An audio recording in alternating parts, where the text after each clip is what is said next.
Hello friends, అందరూ ఎలా ఉన్నారు? ఈరోజు ఒక మనం చిన్న స్టోరీ షేర్ చేసుకుందాం. చాలా బాగుంటది. ఒకసారి లాస్ట్ వరకు వినండి. ఎందుకంటే ఇది నిజంగా జరిగిన ఒక చిన్న స్టోరీ.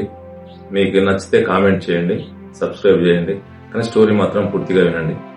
ఒక ఊర్లో ఒక నలుగురు మిత్రులు ఉంటారు. సమ్మర్ హాలిడేస్ కి ఇంటికి వస్తారు. ఇంటికి వచ్చిన తర్వాత ఏం చేస్తారంటే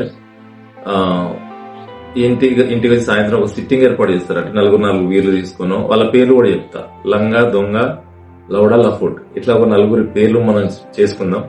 ఆ నలుగురు సాయంత్రం కూర్చొని ఏం చేస్తారంటే, అరే మనం హాలిడేస్ నుండి వచ్చినాం కానీ ఎవరింట్లో వాళ్ళు ఉన్నారు. ఇప్పుడు ఉన్న సిచ్యువేషన్ ఎట్లుందంటే ఫోన్లు, టీవీలు, ల్యాప్టాప్లు, పని రోజులు తప్ప వేరే ప్రేమలు అయితే ఇక్కడ అవ్వడట్లేదు అని వాళ్ళు నలుగురు ఒక ప్లాన్ చేస్తారు. ఎలా, అరే వీళ్ళని ఎట్లయినా మనం కలపాలరా అని చెప్పి ఆ సిట్టింగ్ లో ఒకడు ఇట్లా చేద్దాం రా, ఒకడు అట్లా చేద్దాం రా, నలుగురు 4 దిక్కులు మాట్లాడుకుంటా లాస్ట్ ఒక ప్లాన్ ఏం చేస్తారంటే, అందరూ 12-1 గంట తర్వాత ఊర్లో అందరు పడుకుంటారు కదా, ఆ ప్రతి ఇంటి గడప అన్ని చూస్తారు. ఫస్ట్ ఒకసారి ఒక రౌండ్ అంతా తిరిగి వస్తారు. తిరిగి వచ్చిన తర్వాత అరే ఇట్లా కాదని అని చెప్పి మళ్ళా ఒక ఇంటి దగ్గర ఏముంటుందంటే నిమ్మకాయలు దొరుకుతాయి. ఆ నిమ్మకాయలు అన్ని ఒక 20, 30, 40 ఎన్ని ఇల్లులు ఉంటాయో అన్ని ఇల్లులలో నిమ్మకాయ తీసుకొని ఆ నిమ్మకాయలన్నీ ఒక్కొక్క దానికి దాని ఏమంటారు, ఒక తీగ, వైరు తీగ లాంటివి చుట్టి దానికి ఏం చేస్తారంటే పసుపు, కుంకుమ ఇట్లా అన్ని కలిపి ప్రతి ఇంటింటి గడప కట్టేస్తారు. అలాగే ఆ గడపలు కట్టిన దాన్ని చుట్టూ ఒక రౌండ్ గా చేతబడి చేసినట్టు, ప్రతి రౌండ్ గా చేతబడి చేసినట్టు ఇంటింటి గడప కట్టించిన తర్వాత ఇక వీళ్ళందరూ పడుకుంటారు. పొద్దున్న లేగానే వాకిలు ఊడడానికి లేడీస్, అమ్మ వాళ్ళు, చెల్లి వాళ్ళు వీళ్ళందరూ లేస్తారు కదా.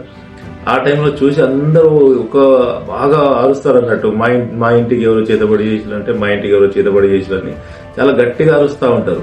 అందరు షాక్ అవుతారు. మా ఇంటికి చేతబడి చేసి, ఎవరు మంత్రగాడు వచ్చిండు, ఎవరో ఏమో చేసిండు, అందరు గట్టిగా అరుస్తూ ఉంటే వీళ్ళు ముగ్గురు చిన్నగా డాబా నైట్ పని చేసిన తర్వాత నలుగురు కలిసి ఒక డాబా పైన పడుకుంటారు. ఆ డాబా మీద నుంచి చిన్నగా దిక్కుంటూ వచ్చి ఏమైంది పెద్దమ్మ, ఏమైంది చిన్నమ్మ అని వాళ్ళందరినీ ఫ్యామిలీ వాళ్ళని అడిగితే, ఈ బిడ్డ మన ఇంటికి ఎవరో చేతబడి చేసిండ్రా, మన మీద ఎవరో కుట్రున్నది, ఈ పక్కింటి దానికి కుట్రున్నది, లేదా కుట్ర చేస్తుంది, ఆ పక్కింటిది మన మీద కుట్ర చేస్తానని గొడవలు బాగా పెట్టుకుంటా ఉంటారు. వీళ్ళు గొడవ పెట్టడానికి ట్రై చేయలేదు. వీళ్ళు చేసిన ప్రయత్నం వేరే రకంగా, కానీ ఇంకో రకంగా రియాక్ట్ అయింది. వీళ్ళందరూ గొడవ పెట్టుకుంటా అంటే ఊర్లో ఒక పెద్ద మనిషి ఉంటాడు కదా, వాడు ఏం చేస్తాడంటే, ఇది ఇట్లా కాదు, ఒక చేతబడి చేసి పెద్ద మనిషి మనం పిలుచుకొద్దాం, ఇది ఎవరు చేసిలో బయటపడుతుంది. ఆ పసుపు ప్రతి ఒక్కరి చేతిలో పెడితే ఆ పసుపు ఎక్కడ నీళ్ళు అయితే, అంటే ఆయన చెప్పి నీళ్ళలాగా మారితే ఆ చేతబడి మారినట్టు అని చెప్పేసి అందరికి చెప్తా అంటే, పెద్ద మనిషి బయట నుండి ఒక పెద్ద మనిషిని పిలుచుకొస్తారు.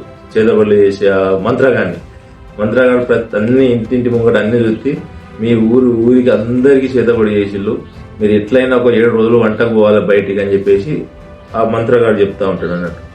ఆ 7 రోజులు ఎట్లయినా వంటకు పోవాలంటే వీళ్ళ స్కెచ్ ఏంది, ఆ 7 రోజులు ఖచ్చితంగా వీళ్ళు కలిసి ఉండాలి, ఊరంతా కలిసి ఉండాలి. ఎందుకంటే ఒకరికొకరు సంబంధం లేకుండా, చిన్న బాబాయ్కి, అన్నకు, మామకు, చెల్లికి, అక్కకు ఎవరికి సంబంధం లేకుండా విడిపోతారు. అసలు ఒక రకంగా ఒకరు కలవడానికి కూడా లేదు. ఎందుకంటే పొద్దున్న లేస్తే పాణ్యం, చిన్న గొడవలు, డబ్బు మీదే పడతారు అందరూ. కానీ జీవితం ఎక్కడ ఎండ్ అయిపోతుంది ఎవరికి అర్థం కావట్లేదు. పైసా సంపాదించాలి, పైసా వెనక ఉరకాలి, పైసా చేయాలని అన్ని రకాలు ఉంటారు. కానీ పైసాతో పాటు బంధుత్వం కూడా ఇంపార్టెంట్ అన్న విషయం అందరూ మర్చిపోతారని నలుగురు చేసిన పనికి ఆ 7 రోజులు, ఫస్ట్ డే, సెకండ్ డే, ఇట్లా 7 రోజులు అందరూ ఊరు బయటికి వెళ్తారు. పొద్దున్నే బయటికి వెళ్ళిపోయి సాయంత్రం వరకు మళ్ళీ అక్కడ తిని తాగి అందరు కలిసి మాట్లాడుకొని ముచ్చట్లు పెట్టుకొని ఆ 7 రోజులు అందరు కలిసి ఉంటారు.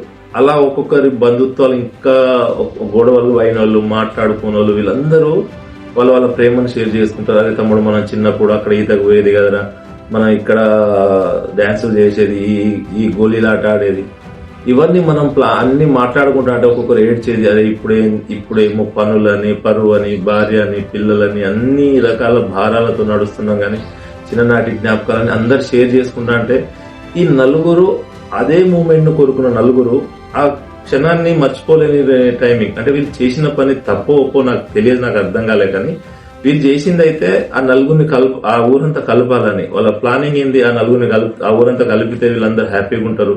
ఎప్పుడు చూసిన పని, బిజీ లైఫ్. పల్లెటూరు ఒకప్పుడు సిటీలో బిజీ లైఫ్ అని ఉండే, ఇప్పుడు పల్లెటూరులో కూడా బిజీ లైఫ్. పొద్దున్న లేస్తే పనులని, అటని ఇటని వెళ్ళడానికి తప్ప వేరే బంధుత్వాలు అయితే ఇక్కడ ఊడట్లేదు. అలాగే ఈ నలుగురు చేసిన పని మీకు ఎలా అనిపించిందో ఒకసారి కామెంట్ చేయండి. కానీ మన ఛానల్ మీరందరూ సబ్స్క్రైబ్ చేసుకొని సపోర్ట్ చేయండి. మరిన్ని కొత్త వీడియోస్ తో నేను మీ ముందుకు వస్తా ఉంటా. కానీ మీరు సపోర్ట్ చేస్తేనే వీడియో ఇంకా నాకు సపోర్ట్ దొరికితేనే కదా నేను ఇంకా ఇంప్రూవ్ అయ్యి మంచి మంచి వీడియో తీసేది. ప్లీజ్ నాకు సపోర్ట్ చేయాలి మీరు అందరు కలిసి. Thank you friends. మన కుటుంబాన్ని ఇంకా పెంచండి. దయచేసి అందరూ సబ్స్క్రైబ్ చేసుకోండి. ఇంకా మంచి వీడియోస్ ఇప్పుడు కొత్తగా కాబట్టి ఇంకొంచెం డీప్ గా మాట్లాడలేకపోతున్నా, నాకు అర్థమైంది. మన దగ్గర మైక్ కూడా లేదు, కానీ ఏదో ఒక రోజు మనం గట్టిగా మైక్ కాదు కదా మొత్తం సెట్ చేసుకునే మాట్లాడతాం. ఆ నమ్మకం నాకుంది మీతో కలిపి. Thank you.